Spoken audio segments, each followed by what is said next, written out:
Hello and welcome to CHGO Red Stars, your home for all things Chicago Red Stars, presented by PointsBet. Use promo code CHGO when you sign up to get 2 risk-free bets up to $2,000. It's your girl here, Sandra and Claire. Joined today, as always, by my friend, homie, and colleague, Claire Watkins, aka the Scam Originator. Gathered together once again to talk about a Red Stars loss? Question mark. We got some things to chat about, homie. Yeah, at least we've got a good comfy cozy vibe today because we're like, what on earth is going on? You know? Yeah. It's like, you know what how we should do this? We should do this with like beds and pillows behind us. Yeah. And just sort of we should just like take the time to do that, take care of ourselves, quite frankly, while trying to chat about all of this. I think just to sort of throw it back to the last episode where we had previewed this a bit. We talked about, the Red Stars continuing this road trip, going to the Courage, how this might look and feel a little bit different compared to that sort of wild 2-2 draw that we saw from them, and how perhaps the current form of the Red Stars might have had some writing on the wall in terms of like going up against this current form of the Courage, and that, if maybe sort of looking at those two things side by side, if Chicago could perhaps walk away with the result in this one, scrap out a point, be considered a big deal. But unfortunately, complete opposite of that happened. We're talking bit of a whooping, 4-0 drubbing in this one by North Carolina Courage. Yeah, it's a bad loss. I mean, it's one of those where, they had the 4-1 against Houston, and that was also a tough loss on the road. I did think about it. I was like, well, it's funny. We're focusing on the positives this year for sure, and that's been consistent. But I'm like, this is not that much better than the 5-0, season opener against Portland last year. God, that's a really good way to put it. I was just like, wow. So we're more than 2/3. We're like 2/3 of the way through the season, and we're having a Portland game. And I was just like, that's a tough place to be here. Like, obviously, North Carolina's playing really well. Like, we're not trying to discount their part in this, right? Because obviously they beat Portland a couple days later, but it was tough. That's sort of a demoralizing sort of a loss to take. At this point in the season, I think. Yeah, I'm with you. I think the timeline of it is a really important thing to point out. I hadn't made that connection until you like brought it up right now. Just sort of thinking about it. Like there's one thing about like taking a really big loss like that 5-0 loss to literally start off your season, right? And then maybe sort of work your way back to going up against that team, which Chicago did last year and had a much better later season performance against Portland. Right. Versus having just faced this team a few weeks ago, had to scrap out a 2-2 draw against them and then meet them a few weeks later and just absolutely lay an egg. It's a completely different vibe. Yeah, I mean, I think we have to get into the mindset of, and we talked about this actually around that exact same time last year, which is that question of, so who can Chicago beat? Who is Chicago definitively better than right now? And this is not a commentary on what they could be or what they might become or what if they had one less injury. All of those factors matter, but thinking of a team that they're consistently better than or executing better than, I'm not seeing it in the top 7 at this moment. And I think North Carolina, that game, I was like, well, I'm not really seeing it against North Carolina either. So it's easy to get down on them. I mean, I don't want to overstate what's happening, but it's 4 losses in their last 5 games. That's a bad run of form, right?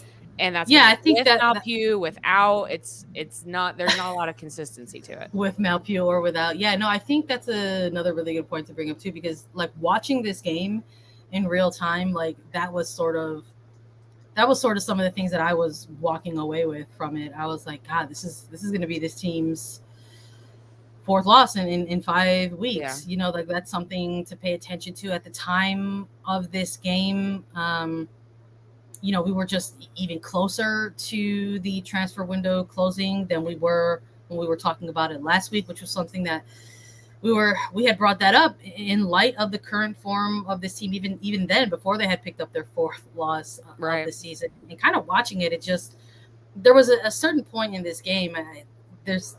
For me, I don't think it's really necessary to go back and kind of rehash like the points in which they conceded the goals and how they happened. I mean, congrats to sustaining things for about 20 minutes. That's when the goal scoring kind of broke through. Ordonez's incredible run of form right now for this Courage side, getting the breakthrough, right? And then everything else is sort of piling up after that.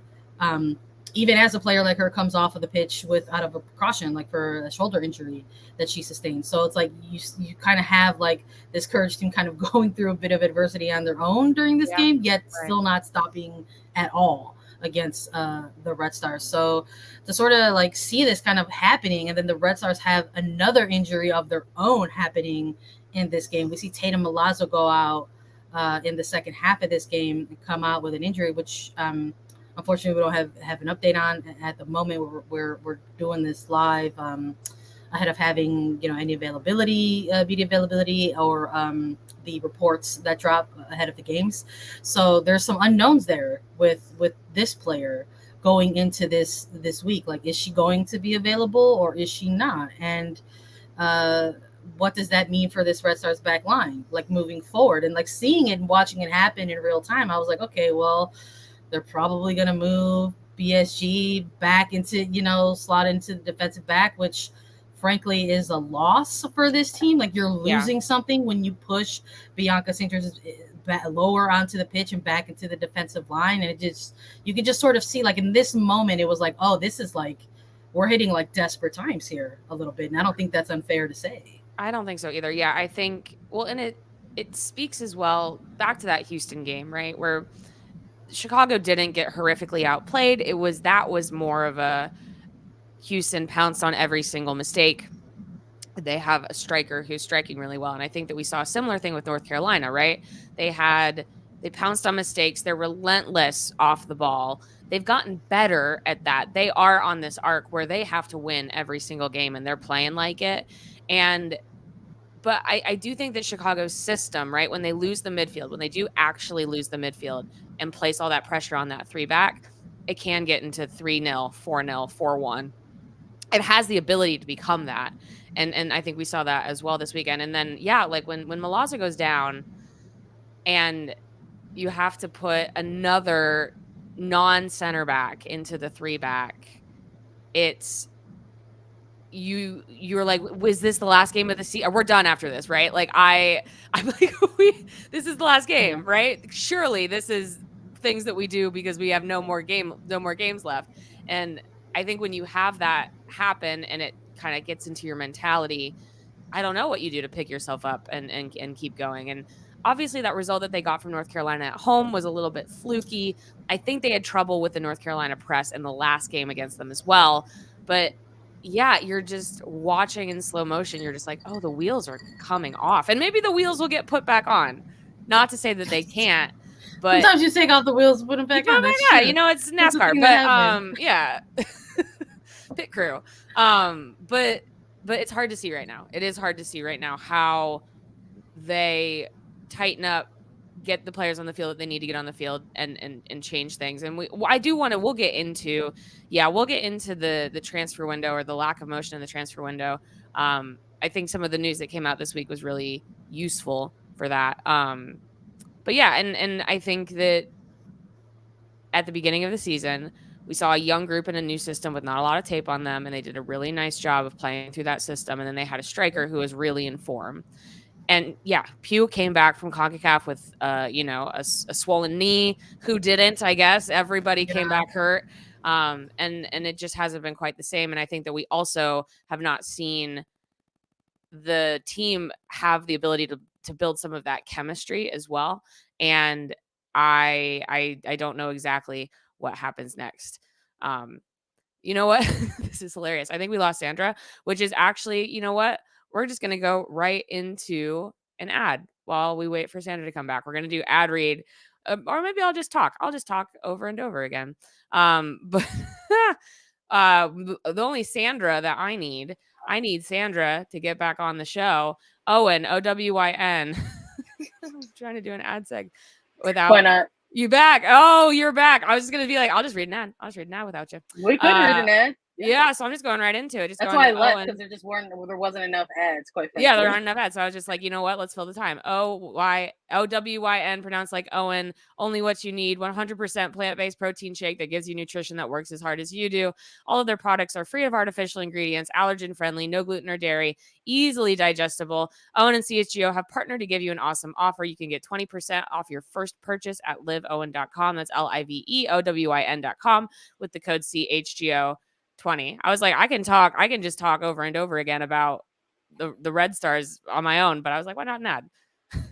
Yeah, why not an ad for now? No, so I know you were chatting about Pew specifically, coming back. Yeah, coming back a little bit. Having that injury. But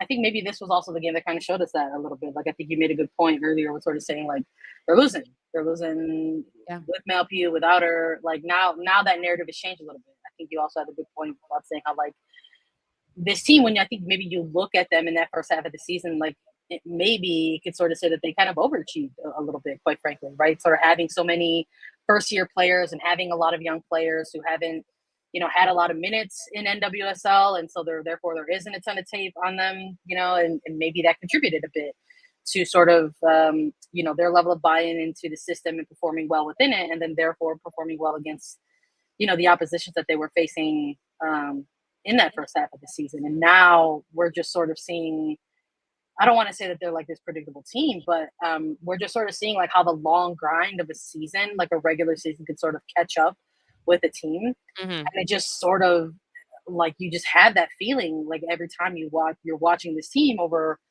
these last 5 weeks specifically, with the 4 losses coming in 5 weeks. So I just, there's just not a lot of answers coming out of this Carolina game. It's like, it didn't make sense for us to come on here and be like, well, let's talk about what went wrong, because the truth is like, there's been some hiccups along the way for this Red Stars team over the last recent weeks, that isn't just sort of game to game, quite frankly. At this point, it's almost like its own unique set of issues that's sort of popping up as each game goes by, while also sort of having some common threads, like, and me sort of bringing up Milazzo going out and how they had to make that in-game shift, and like how that actually is like not a thing you want to see. It's like, yeah, you don't want to see a player come out with injury, but you also see how that's probably going to be detrimental to one of your other players on the pitch and their level of play. It's like, okay,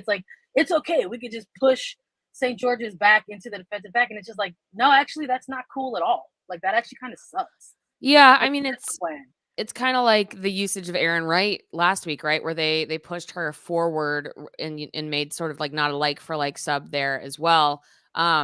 Yeah, you go back to some of the results that haven't gone Chicago's way in the last couple of weeks, and you think about maybe some of the tweaks that other teams have made. Like, for example, when Abby Dahlkemper leaves with a red card again, for San Diego, they bring on Kaylee Reel, and they have their next center back, and they lock it down, and they hold on to that 1-goal lead. Chicago doesn't have enough players at this point on the bench to really have those kinds of like for like positional kinds of subs. And I mean, I've said this every week. I've said this every single week. The mistakes at the back are not what you want to see, right? It's not what you want to see at this point in the season. However, I'm more concerned with the fact that they can't score, and they haven't been able to score consistently. They've scored 2 goals in their last. Yeah, maybe now's a good time. Like, Joey, if you can for us, so we could throw up the race plot in this one a little bit, because we've been doing that from week to week, and maybe this is falling in line a little bit with what you're saying, Claire. Yeah, and it's like, again, look at that. Their chances, right? It's a little bit skewed because Carolina had so many chances, but Chicago had a 1.4 XG. Like, they're putting together. They're getting chances. It's not that they're not creating chances. It's that they're certainly not sinking them. And those chances themselves are not super, what's the right word? Well, they're not big chances. Yeah, they're not big chances. Yeah, exactly. And so great. Love that they're getting touches in the box. Love that they're getting into positions to maybe get a shot off. But there's something going on in front of goal that just all of that There is no chemistry there. And it's disappointing because I think we saw what it could be in that Gotham game when they had the chance to sort of play a little bit freer. But the ideas are not everyone is on the same page. And defenses are kind of wising up to the way Chicago likes to play. So they go, okay, that was fine. We're going to force you to send the ball out wide and send in crosses. We're going to clog up that sort of top of the box area for Pugh. We're not going to give her a lot of space. And then once defenses start doing that, Chicago doesn't have a lot to combat it. And I think that it's a big problem. And I think I think I've said this before, when you have those issues and it's not connected, you have that disconnect in the attack and in the midfield, that places pressure on your 3-back. And I think that's like the opposite of what Chicago is looking for. Yeah, I think it's maybe in that sense, it's also like a good time to put the pass network up right now. So folks can sort of see also like what we're talking about a little bit, especially like when I was talking about moving St. George's, further back, we could sort of see like where she was sort of connecting, right. like specifically in that maybe first 60 minutes of the game. And then to sort of kind of remove that from your, general sense of attack that you're trying to present to your opposition here. It's a little, it sort of feels like you're taking a step backwards, I think a little bit, like kind of looking at that. And then again, it's like, it just sort of goes to show that like at this point in the season, you're absolutely kind of overloading, this defensive line, players that, quite frankly, are like still kind of navigating like what it means to be a professional in this league and kind of like go ahead and perform week in and week out and sort of how to balance that type of stuff. So I just it was just a tough game overall. Like there's just not. This is actually probably the first game, I think, in a number of games where I don't know if I can look at this game and say like here are some positive things that came out of this game. Like it was just like a tough loss on the road for this team. I mean, unless you can correct me, please feel free. I mean, but like I'm not too sure. Like whenever you say something like that, I'm like, well, did anyone get hurt? And the answer is yes. So no. Yes, yeah. That's the silver lining. That's the bar. And yet somehow we missed it. Got hurt. Yeah. Like, can I ask you what do you think with the injuries? I think, the team themselves, they're not trying to make excuses. Anytime you ask them about the injuries, they say, we put 11 good players out. We believe in the squad that we have. Is the team, we'll get into maybe the transfer market of it all in a second, but when you rack up that many injuries, do you look at that and is that a team failing or is that just really bad luck? I'm having trouble deciding just like how you don't want to throw your hands up in the air and be like, God hates us, but you also don't want to blame the team for something that they didn't do. Well, I think honestly, like having a week or so to sort of look back on it, I think in the time sort of viewing it, I was just like, how are you watching what's happening with your team in front of you over the last 5 weeks? And you as a front office or admins in the front office are not making any moves to try to fill in the holes or help out this team. Like, quite frankly, like it's irresponsible at this point. And I still kind of feel those sentiments a little bit. I'm not going to take those back. I said them and at the time, but having a week, like a move from it, I would maybe say it's a little bit of a combination of both. I don't think you can have one without the other, quite frankly. I think it's like, the trouble with this is that this Red Stars team, when we were covering them from this current offseason into this season, we were already talking about that, Claire. We were already like, wow, like this team they lost a lot of players. Yeah. And they did not fill the gaps. Right. They didn't, and Yuki Nagasato came to play for the Chicago Red Stars because she wanted to come back. Right. And that's great because I don't know if you don't have Yuki Nagasato saying, hey, I want to come back. Who do I have to talk to make that happen? And obviously it was assistant GM Michelle Lomnicki. And if this player doesn't have that want, what kind of offseason are we talking about for this team? Right. So we were already like talking about and having questions about that. And now here we are as this team, like we saw this first half. They had the first half that they had. They overachieved. It was, impressive to see these young players do that. But now we're like hitting this window of time where it's just kind of like, you're that meme, like with the stick poking things. And you're like, are you going to do something? Like this team knew coming into 2022 that they were going to be without players to maternity leave, that they made deals for players to get them to franchises where they wanted to be. And early in the season, like they were without Tierna Davidson early in this season. Like they had examples in front of them to say, hey, like maybe we should start planning and targeting some things. And, they went out and they got Chelsea Darby, right? That's a young player, but that's another young player with not a lot of film and not a lot of experience to date, just because of her youth. And finally starting to get minutes in NWSL. I think is this the point where we start seeing Chelsea Darby because there are no other options, quite frankly? Right. And I think when you sort of have all of those examples and you're looking at all of your roster and looking at all the cards on the table, I do think it is a little bit irresponsible of the front office to have not, been able to deliver during this window of time. Yeah, Kayla Sharper was our only other player recruiter help. Yeah, shout out to TCM. A player helping to get another player to the team. Sharples was essential in that, having the two of them having played at Adelaide United. And then another player who also went out for injury. So it's like, you make this signing in Kowalski, in light of losing, a Davidson, and then you lose a Sharples, and you don't do anything else. It's curious if I'm trying to be polite about it, it's all of these reasons why you have supporters and fans of the team kind of looking and saying what's going on, what's with the leg move. So the window, maybe this is where we transition. So they have this 4-0 loss, right? Well, I was gonna say now the window's closed. Hit you with a seg opportunity. I'm hitting you with an alley-oop. The transfer window's closed, right? But obviously teams can announce whenever they want.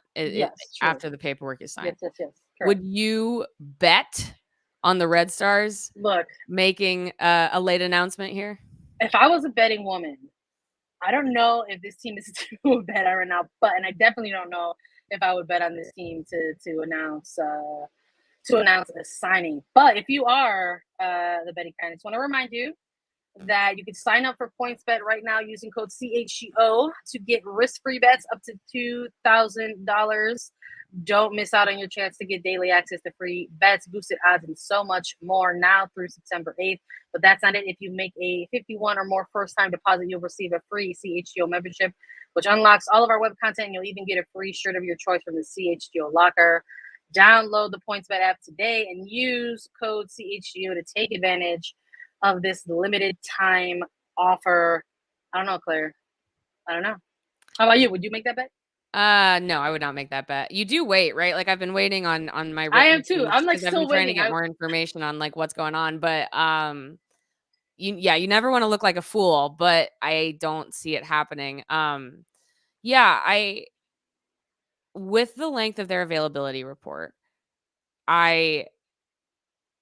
you just have to make a choice. You have to make a choice if you're salvaging the season or not, or if you're just going to white knuckle it for the rest of the year and see what this group can do.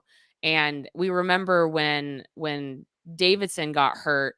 No, it was actually when Kayla Sharples got hurt. When Kayla Sharples got hurt, we asked, Chris Petroselli, is the team looking at stuff?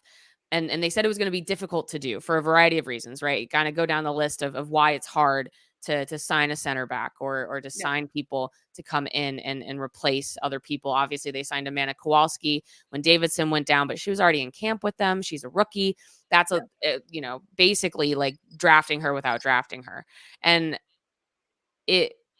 so I don't really know. And I've raged about this with the Red Stars before. I'm like, when I asked you this last week, what are the expectations? Should we have expectations for this year now? Yeah. Or should we just be like, well, as long as everybody makes it out intact, we're happy.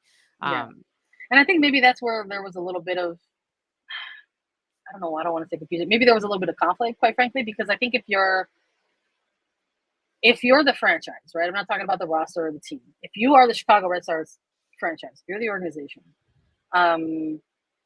you obviously had one of the worst off seasons in your organization's history. Mm-hmm. And what was the messaging going into this season, or what was the expectations for 2022? Was that ever really set by this franchise or the club overall? I don't think so. I think that in light of sort of having such a mass of departures They tried to save face a little bit and say, hey, look, like we signed our U.S. women's national team to club contracts. Like those players are Red Stars players. Isn't that great and awesome? And yes, that's great and awesome. And I think maybe the mentality behind that is still, that age-old, guard of the NWSL mentality of thinking like, well, as long as you have a couple of big-name players, if you got a good striker, if you got a good goal, like you can go places in NWSL, and that's just simply like not true anymore. Right. It's just not true anymore. Like this league is more competitive, kind of post 2020 Challenge Cup. It's expanded to 12 clubs. That in itself levels out the competition. Expanded playoff format, etc. Right. So I think if that is like the mentality, the idea of like, hey, like, we've got like these players and coupled with experience, like longtime players of the club, whether it's like a Colaprico or Di Bernardo, and then youth. We've got like young players that we're excited about. Like all of these things coupled together were like the thing that they were rolling the dice on.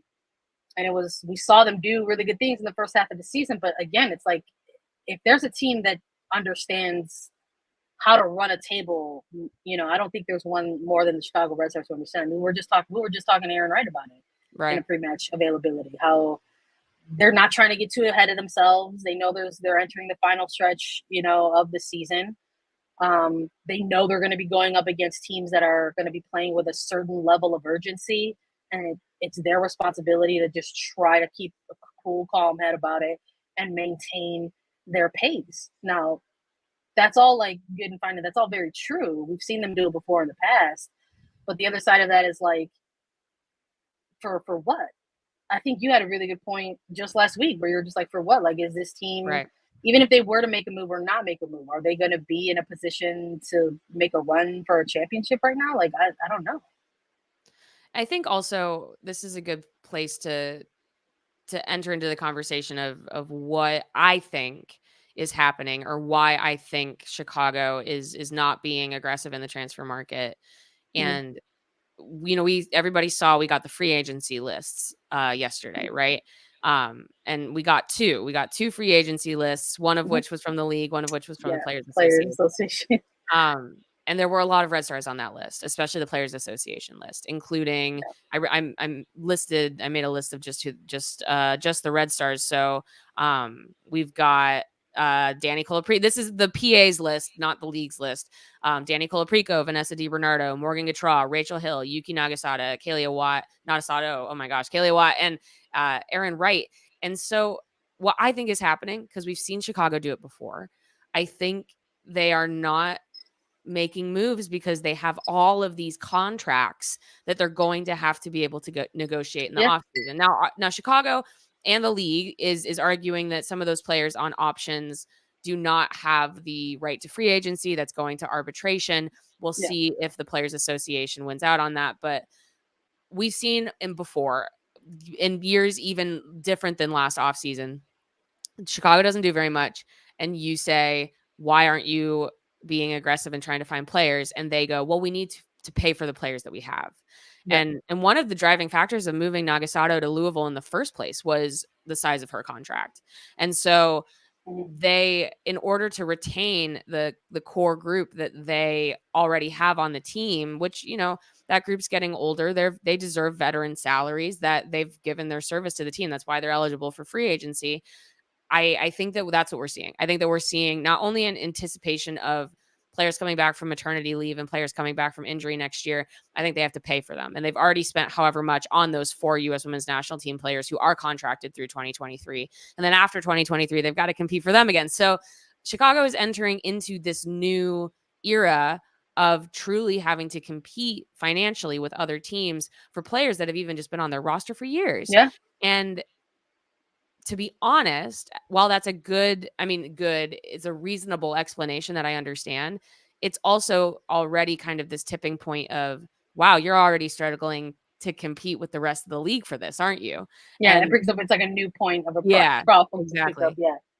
No, I'm with you. I hear you 100%. I mean, those are all other points. I mean, we will talk about those in off seasons of the past, I'm curious if maybe some of the allocation money that they did pick up in those early moves, like we saw, even Cassie Miller get moved out for a hefty chunk. We did see them engage in a trade with Gotham at one point, changing for an international spot. Unclear what that's going to be used for, even now. And I believe that was their only move that was made during that window, was for that random international spot. Who knows? Maybe there is something in the works, or who knows? Maybe talks broke down. That happens too in professional sports. That's just how it works sometimes in the biz, right, so to speak. And I am curious about the lack of movement. If it's just sort of like a sign to just sort of be like, well, this is the team that we had, and these are the toes that we got, and this is how we're going to continue moving forward. And then if this does end up being a year where they miss out on the playoffs, it would be the first year in many. And then I think if that's the case, like then maybe you have a different offseason than you did heading into this season, because how do you get back at that point? I think if you fail to miss the playoffs, there's a different conversation to be had. Like, is it about doing a rebuild? Is it about saying, like, how are we moving forward and who are we moving forward with? There's those are conversations obviously for end of season, and we're maybe jumping the gun a little bit with with a handful of weeks remaining here. But I don't, because the window closed and now the free agency window is opening, we've got to talk about it now. And I mean, there's a couple players who are going to be participating in an international window. So we've got Mel Pugh and Alyssa Nair, and going to be participating in those friendlies against Nigeria in September. And then Bianca St. George is getting the call up again with Canada. So, these are players who are going to be stepping in and out of club for a little bit, that maybe for this final half of the season, they're going to want to sort of navigate things a little bit differently. That's a lot of minutes on your body, So it's just kind of like, I don't know if this current Red Stars team, as constructed right now at this point, is going to be the team that's able to sort of sustain everything around them, because it's not just about hanging on to this playoff spot in sixth place at this point. It's hanging on to it, trying to build on your lead a little bit in that upper half of the table, and trying to make sure that you're fighting off these other teams that are in playoff push. You've got an Angel City and an Orlando Pride team, quite frankly, at this point, that are just one or 2 points behind you. I also think North Carolina put the league on notice this week. I think that you can't count them out either, Yeah, I wouldn't be surprised if all of a sudden we see them making a gun for that 8th or 7th spot. They've got games remaining on their schedule, depending on, I think, where that injury is with Ordonez. If it's not something that's going to keep her out a long time, they can still continue to make their run. But we'll see, quite frankly. When the news of that dropped, I was like, hey, thrilled for Pugh, thrilled for Nair, thrilled for BSG. But these are moments that we've seen that, when players kind of come in and out of club, maybe sometimes they come back with a knock, or maybe sometimes maybe we see a little bit of disjointedness like in their play a little bit, quite frankly. I think BSG is a player that we saw and we're really high on in this first half of the season, was really integral, I think, to this current formation that we saw from this team. And then kind of post CONCACAF, she's had to kind of build up her minutes a little bit, because you go to a tournament where you start not seeing a ton of minutes, where versus the club where you were getting regular starts, and sometimes that could sort of, make your play a little bit disjointed. And, now we'll see if she's going to get pushed even further back. It's just adding to this sort of extended narrative. Question for you. If you're in charge here, no, they've made no moves, right? This is the roster that we have. This is like the same question as when Sharples went down. Do you continue with the 3 back, knowing that you don't really have the personnel for it, but it's the system that your team has played all year, which it's not easy, especially with the youth that they have on the back line, just switch formations. Or do you go to 4? Do you go to 4 in the back? What do you do, Sandra? I think if you didn't make any moves during this window, you've got to try something. Yeah. And I think your only option now is to try to play with the formation a little bit. I think that there's a perception with the lack of moves that this team made, or the absence of moves that this team made, we'll just say, I think there's a little bit of perception on this club right now that they have they haven't waved the white flag, but they're reaching forward in the pocket. Right. There's definitely that perception of this front office right now. And I think that if that's the case, you got to try to do something. And if you're the coaching staff, maybe you're having those conversations already. Yeah, right. And quite frankly, like if this is a team with a lot of young players who, were up to the challenge and task of like, having the buy-in of this system, like why not try to challenge them with right. that again? Yeah, that's a good point.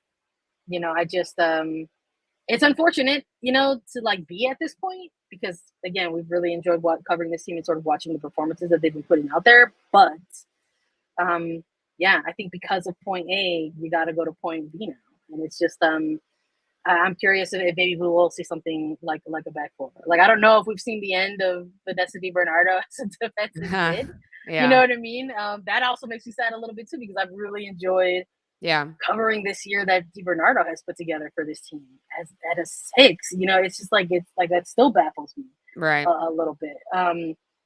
So to sort of, I would assume that if there is a switch or a shakeup a little bit, that maybe that would include her role shifting a little bit as well. So I don't know. I just think that because of the absence of moves, you're tasking the coaching staff with something else, and I wouldn't be surprised if they try to make some type of adjustments there.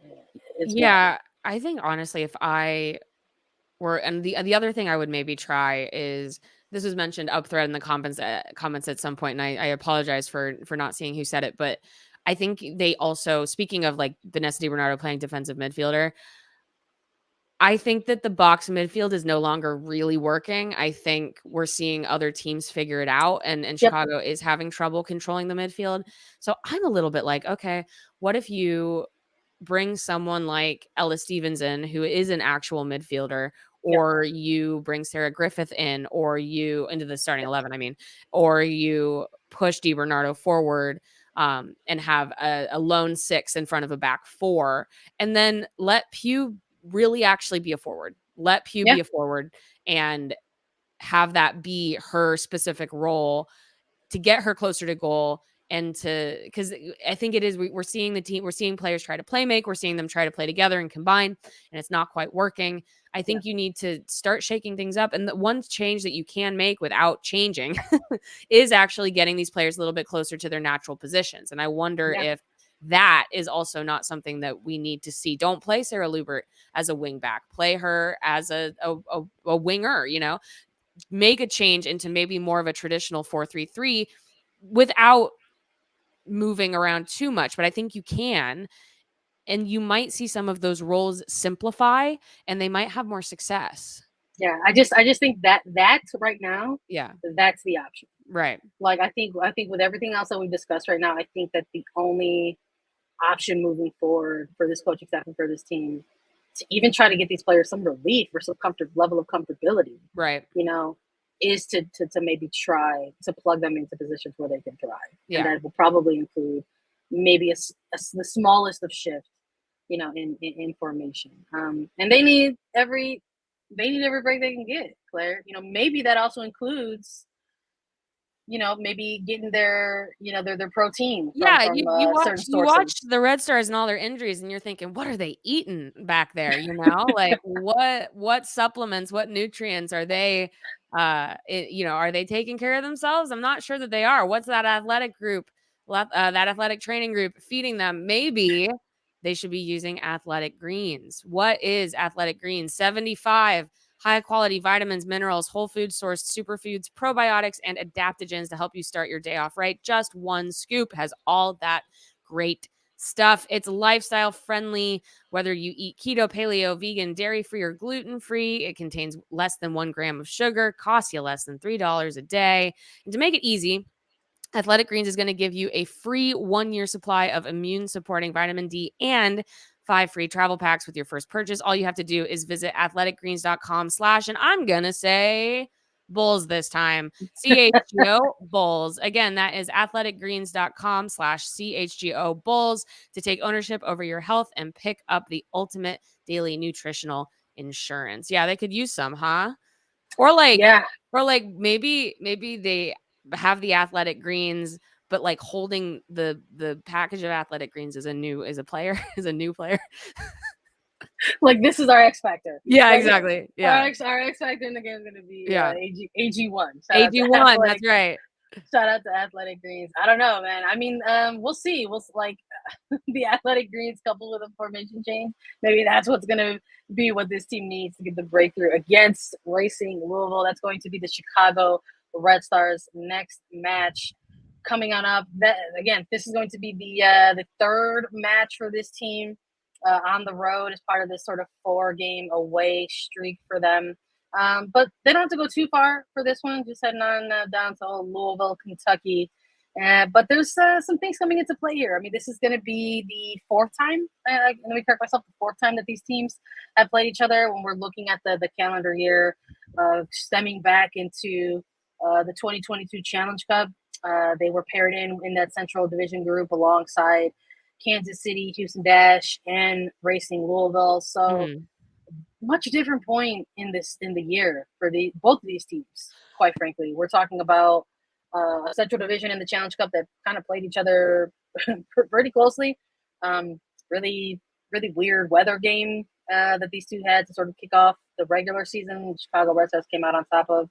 And since then, we've seen this Racing side also kind of grow up a little bit on their own. They've been doing some different formations as well. It could be a real 3-back, just huge midfield battle here. What if this is the game where like both of these teams are like, let's mix it up? Like, that would be wild. Or like that would be kind of funny if Racing Louisville came in like being like, okay, we're going to also play this 3-5, 3-5-2, 3-6-1. We're gonna pack the midfield. We're gonna combat their numbers in, and then Chicago comes out in a 4-3-3. That would be funny.